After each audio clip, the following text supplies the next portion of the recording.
My 30th birthday fell on a Saturday. The kind of day you'd expect a few calls or at least a text. But nothing came.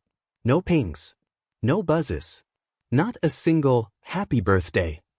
Then at exactly 4:12 p.m., my phone finally lit up, a group message. Family dinner tonight. Bring wine if you're coming. That was it. No greeting. No smiley face. Not even a K. Just a dry logistical note like I was the guy scheduled to drop off supplies. A minute later, another message came through. This one from Aunt Denise. Don't make it about you. I just stared at the screen. The kind of stare where your thoughts short-circuit and your body forgets to blink. I sat there, holding my phone like it might say something kinder if I waited long enough. But that was the first anyone in my family had reached out all day. My 30th. A milestone and still, silence. Not a single call. Not one message.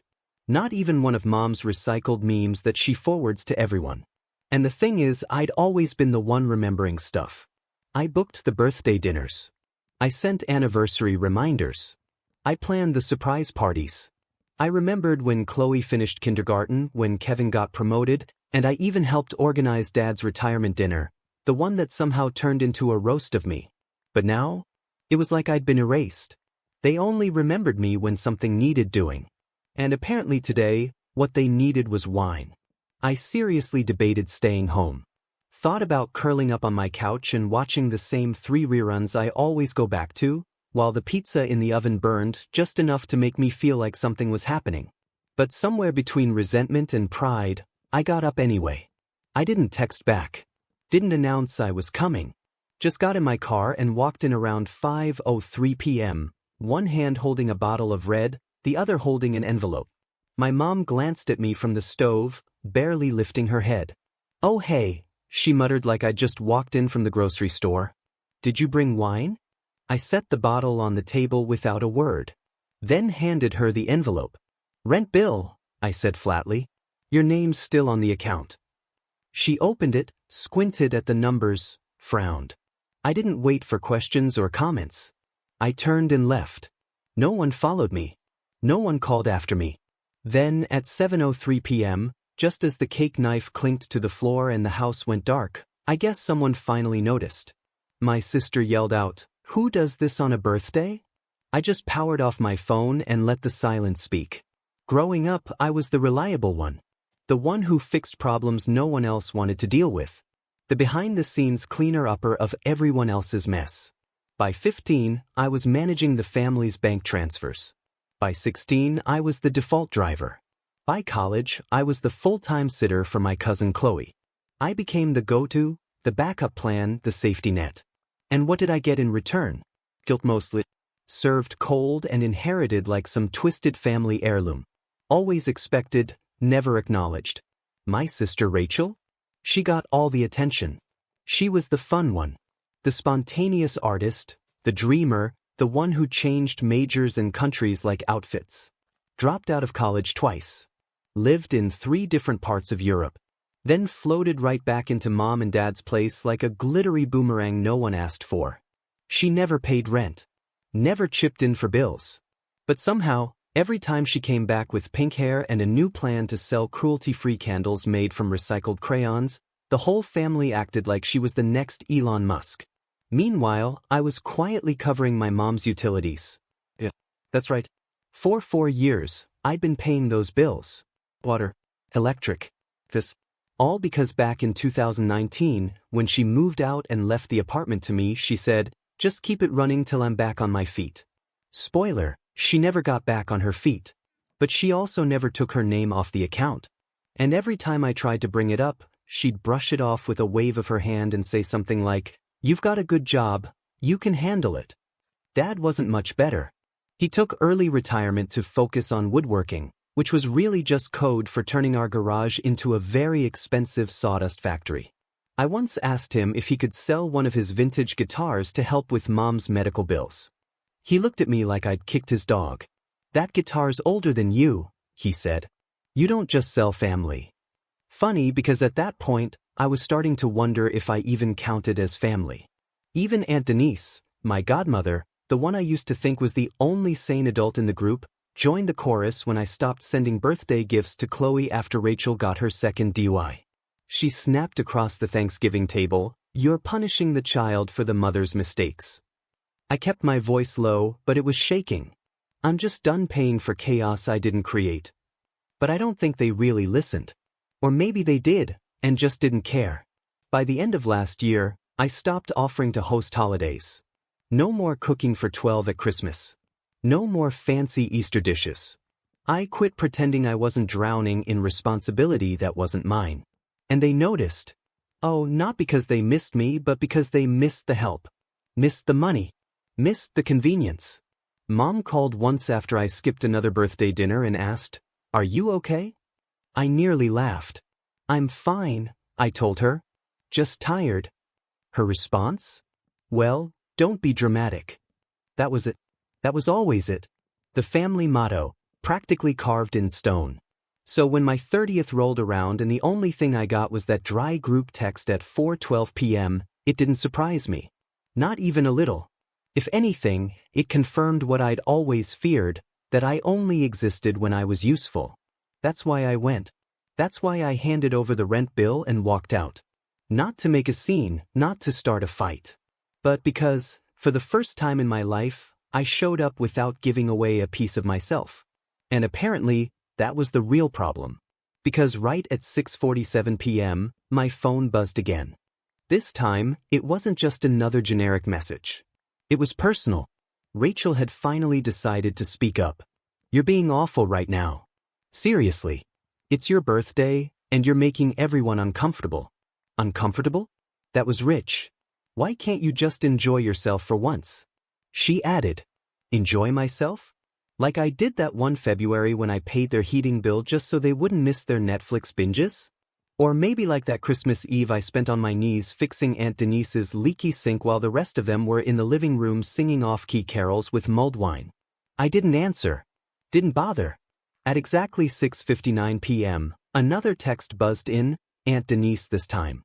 "Whatever stunt you're pulling, knock it off. Your mom's crying now. Cry me a river." I was still sitting in my apartment when the last message landed. It wasn't a text. It was a photo. The family, all gathered at the dining table. Cake slices in hand, cheap plastic wine cups raised in forced celebration. Rachel had her middle finger up like it was some joke. Chloe was puckering her lips for a duck face. And my mom, red-eyed, trying to smile, holding the envelope I'd given her like it might catch fire. The caption under the image? "This is what you're missing.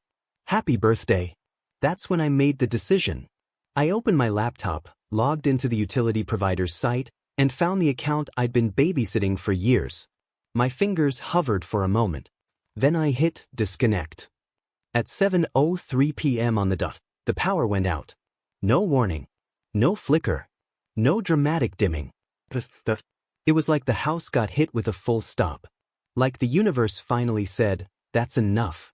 I didn't plan it down to the second, but I also hadn't stopped it. I'd been sitting there for an hour, watching the cursor float over that button. Reading their texts. Watching the pressure build. Listening to my own silence get louder. And when I finally clicked it, it felt like something inside me finally reset. Moments later, my phone practically caught fire with incoming messages. First, "Rachel, what is going on? Did you actually just shut off the power?" Then Aunt Denise, "Everything just died mid-slice. If this is some kind of birthday tantrum, grow the hell up." And finally, my mother, who always kept the peace in public and guilt you behind closed doors, chimed in. "Is this an outage? What's happening? Are you okay?" I didn't answer. Let them stew in the dark for a bit. Because that's what I'd been to them for years, the invisible generator. Always humming in the background, making sure the light stayed on, the room stayed warm, and the fridge stayed full. They toasted marshmallows over my patience and called it family tradition. Another message. "Rachel again, Chloe's crying. She's scared. You happy?" That one made me pause. Chloe, 7 years old. My niece. The same little girl I used to read bedtime stories to when Rachel passed out before dinner. The one who once told her class I was a superhero because I always showed up. School plays. Parent nights. Her first swim class, Rachel forgot, but I was there. And now they were using her like a guilt grenade. I put the phone face down and turned it off. I didn't need to read what I already knew was coming next. The guilt, the outrage, the pretend heartbreak. 6 minutes later, the knocking started. Not polite. Not gentle. Fists pounding like hammers. I didn't move. Then I heard her. Rachel. Her voice sharp and echoing down the hall. Open the door. She shouted again. Open the door. I stayed still. My heart was thudding so hard I could feel it in my teeth. More banging. I know you did this. You turned off the power? On your own birthday? Who even does that? That's when I stood up, walked to the door, unlocked it. I opened it just enough to see her face. Hair a mess. Party hat still on, looking ridiculous now. Mascara trailing down one cheek. And in her hand, a plastic plate holding a sad slice of melting cake with a candle barely hanging on to its flame. You're completely unhinged, she spat. I stepped into the hallway.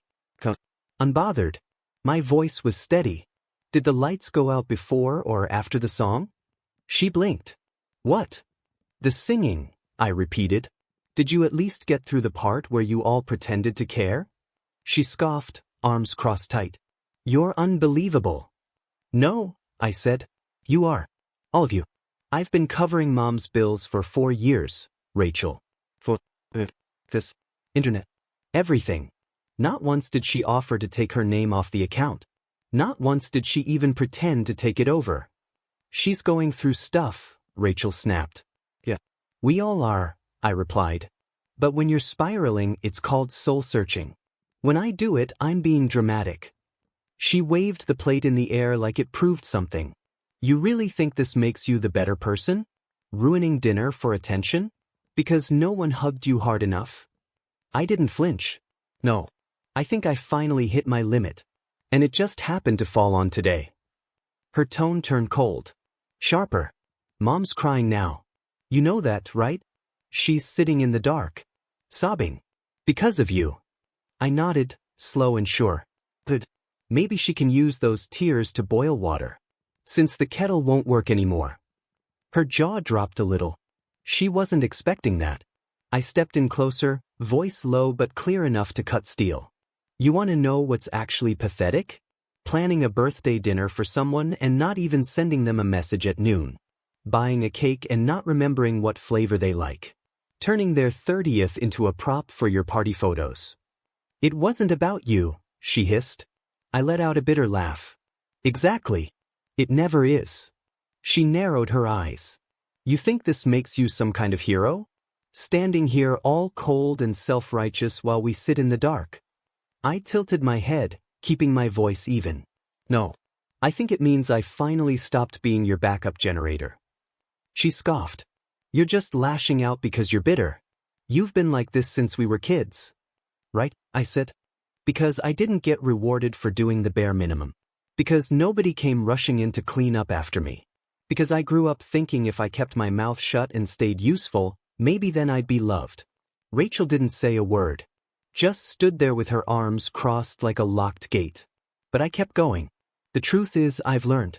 Being useful just made me easier to forget. I was only visible when I stopped being convenient. And then suddenly, I became the villain. Rachel huffed, arms folding tighter. You done? Nope, I said. Not even close. I pulled out my phone, turned it back on, and held up the screen. It was still open to the utility company's app. The confirmation page lit up clear as day. I didn't just flip the switch, I told her. I took my name off the account. For good. Her eyes went wide. I saw it hit her. That account is closed, I said. If Mom wants power, she can sign up like an adult. Like the rest of us. She doesn't know how to, Rachel said, voice a little shaky.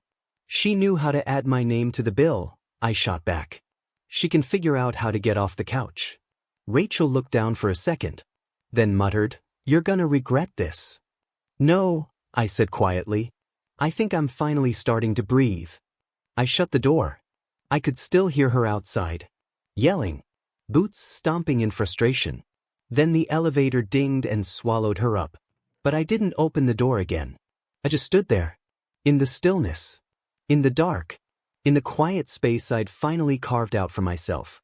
And for the first time in a long, long time, I felt weightless. Not because I'd won anything, but because I'd finally stopped losing.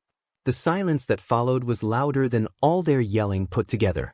Once Rachel left my floor, there were no more knocks. No more texts lighting up my screen. No calls. Just a vacuum. Just peace. The lights stayed off at Mom's for 2 whole days. I didn't check in. Didn't reach out. Didn't offer to fix it. But I saw the updates. A blurry photo posted online. Chloe at the table, shining a flashlight under her chin, pulling a ghost face. A half-hearted attempt at fun. Aunt Denise's caption read, "Family bonding time. Thanks to someone's tantrum." I didn't take the bait. Instead, I did something wild. I went for a walk. Just me. No phone. No, in case of emergency, mindset. Just a hoodie, my sneakers, and streets I'd never really noticed before, too busy in the past fielding everyone else's chaos. When I got back that night, I had a digital avalanche waiting. An inbox full of guilt-shaped confetti. From Mom, "I know you're upset, honey.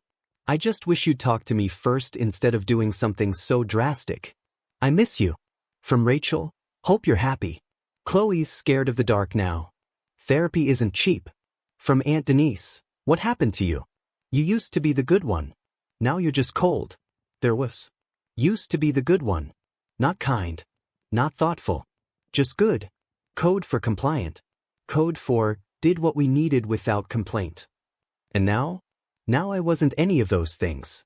But for once, I didn't feel like the villain. I felt like someone who had finally woken up. The real fallout came that Wednesday. I got home from work and there she was, my mother, sitting on the front steps of my apartment building. No warning. No heads-up text. Just her, wrapped in a too-thin jacket, wearing that same face she always did when she wanted to look fragile but stay in control. I stopped. Took a long breath. Let the wind cut between us before I said anything. "Why are you here?" "I needed to see you," she said. "You've been ignoring my calls." "Maybe I needed that time," I replied. She lowered her gaze. I was hurt. That made me laugh. A cold sound I didn't mean to let out. "You were hurt? After 30 years of letting me carry everything while pretending it wasn't heavy?" Her lips parted, but nothing came out. Just a sigh. "Rachel's upset," she said quietly. "Oh, Rachel's upset? Must be Wednesday," I said. "She says you embarrassed her. That Chloe's being dragged into this." "Again," I said flatly. "That's not new. That one landed. I saw it hit. But I wasn't finished." "Let's cut the pretense," I said. "You didn't come here to reconnect. You came because the lights went out and now you don't know what to do without me." "That's not true," she whispered. "But there was a crack in it. Isn't it?" I asked. "Who helped you move out after the divorce? Who paid the overdraft fees? Who handled your insurance renewal last fall when you forgot? Again?" She looked away. "You've built your survival on my back," I said, calmer than I expected. "And for years I let you. Because I thought that's what love was supposed to look like. Giving. Sacrificing. Staying quiet." Tears welled up in her eyes. But I didn't flinch. "I'm not angry that you needed help," I said. "I'm angry that you expected it like it was your birthright. Like breathing. And the one time I held back, not to punish you, but to save me, suddenly I'm the villain." She sniffled. "It wasn't supposed to be like this." "No," I agreed. "It was supposed to be worse. Because I was never supposed to push back." She left without an apology. No hug. No big dramatic farewell. Just quietly slipped away. And in that moment, something clicked. They never wanted reconciliation. They wanted restoration. They wanted things back the way they were, with me bending over backwards, no questions asked. But that version of me? That role? It was gone. By the weekend, word had gotten around. I started hearing from extended family. "Uncle Mike, heard you cut the power. Damn, that's ice cold." "Cousin Aaron, hey, you okay? Wanna grab a coffee?" Funny thing was, the responses came in 2 types. Some scolded, some joked. But a small handful were just curious. Really curious. Erin and I ended up meeting for coffee on Sunday morning. She'd always been the quiet cousin, middle child, rarely noticed, often overlooked. Now she was pulling double shifts at the hospital and still somehow smiling like she wasn't being crushed. "You look different," she said, stirring her tea. "I feel weird," I admitted. "Like I just screamed underwater and now I'm catching my breath." She nodded. Takes a while to realize silence isn't the same as peace. We talked for nearly 2 hours. About family patterns, guilt, generational roles we're born into and never told we can quit. About how some of us get cast as background support, the helpers, the fixers, and are never allowed to step off stage. "Rachel's pissed," Erin said near the end. "She says you humiliated her." I rolled my eyes. "But honestly," she leaned in, lowering her voice, "I think she's scared." "Scared of what?" I asked. "That you figured it out," she said. "And maybe now the rest of them might figure it out too." That night I scrolled through the family group chat. It was blowing up with new messages. Someone cracked a joke about mom needing a battery-powered personality. Another posted a meme of a crying light bulb, classic passive-aggressive family humor, wrapped in a joke. But this time, I didn't get pulled into the drama. I wasn't angry. I was just done. Monday, I sent an official email to the landlord. I removed mom from every utility account tied to me. I updated the lease too. And I gave notice. By the end of the month, I'd be moving out. To a new place across town, smaller, cheaper, no more inherited debts. No more names on my bills but my own. Then Thursday came. A message from Rachel. Not a group text. No meme or jab. Just 3 simple words. "You changed. Congrats." I stared at it. No sarcasm. No bitterness. Just a quiet resignation. Maybe even a little respect. I didn't reply. Didn't have to. She was right, I had changed. And for once, I wasn't sorry about it. 2 weeks after the power cut, I moved.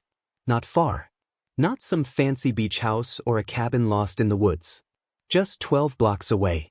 But it felt like crossing a whole continent. The new place was smaller, quieter. 1 bedroom and a tiny balcony. No walls echoing with expectations. No one to help me move. No casseroles dropped off. Just me, 3 suitcases, and the sound of my own breath finally feeling like mine. At first, I kept expecting my phone to ring. Another crisis. Another manipulation attempt.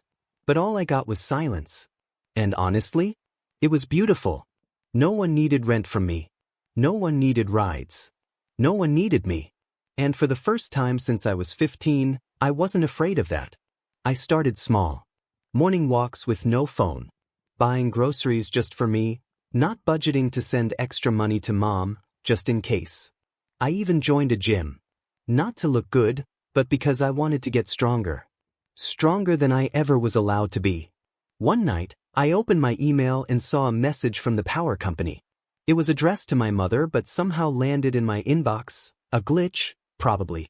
It said, "Payment past due. Account closed. Please contact support to reactivate services." I stared at it and felt the old reflex kick in. Guilt. Rude. That instinct to fix everything. But instead of answering, I forwarded it to her. No note. No, "Hey, just so you know." Just forwarded. 5 minutes later, her call came. I didn't pick up. She texted, I didn't know who else to ask. I replied, "Start with yourself." She never answered back. And I never felt lighter. 2 months passed. Then 3. I skipped the family Easter brunch. Didn't send money for Chloe's dance recital shoes. No group selfies tagged me. No surprise Zoom calls. For the first time, I wasn't a utility in their lives. And I still existed. More than that, I thrived. I started therapy. My therapist, Brian, a calm guy with a sarcastic streak, asked me in the first session, "Why are you here?" I laughed. Then cried. And told him everything. The blackout. The messages. The waiting. The silence. About being the good one. Until I snapped. He leaned back and smiled. "Congratulations," he said. "You just broke a generational curse." By month 4, something unexpected arrived. A handwritten letter. No return address. Just a folded piece of notebook paper inside. You were right. I'm sorry. I'm trying to fix it. No name. But I knew. Rachel. I sat with that note for hours. No demands.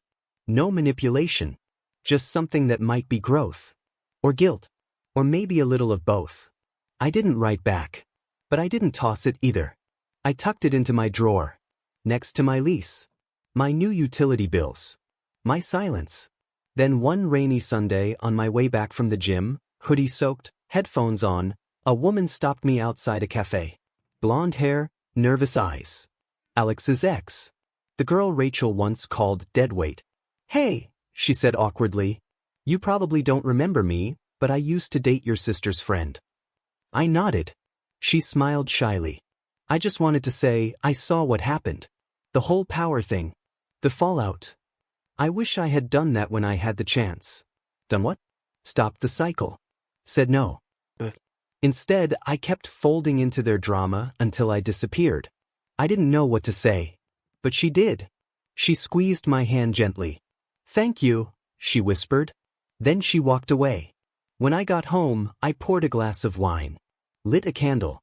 Sat on my tiny balcony and watched the rain smear the city lights. And for the first time, I let myself feel everything. The rage. The grief. The freedom. I wasn't broken. I wasn't cruel. I wasn't too cold. I was just someone who finally stopped bleeding for people who called it love. So what did I learn? Boundaries aren't walls. They're doors you close to keep the wind from swallowing you. Silence can be peace. No is a complete sentence. And when the lights go out, sometimes it's not sabotage.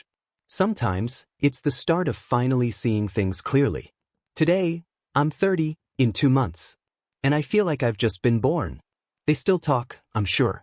Still call it betrayal. Still spin stories that paint me as the villain. But I don't flinch anymore. Because I know the truth. I didn't cut them off. I cut myself free. And does freedom look good in the dark? Hell yeah.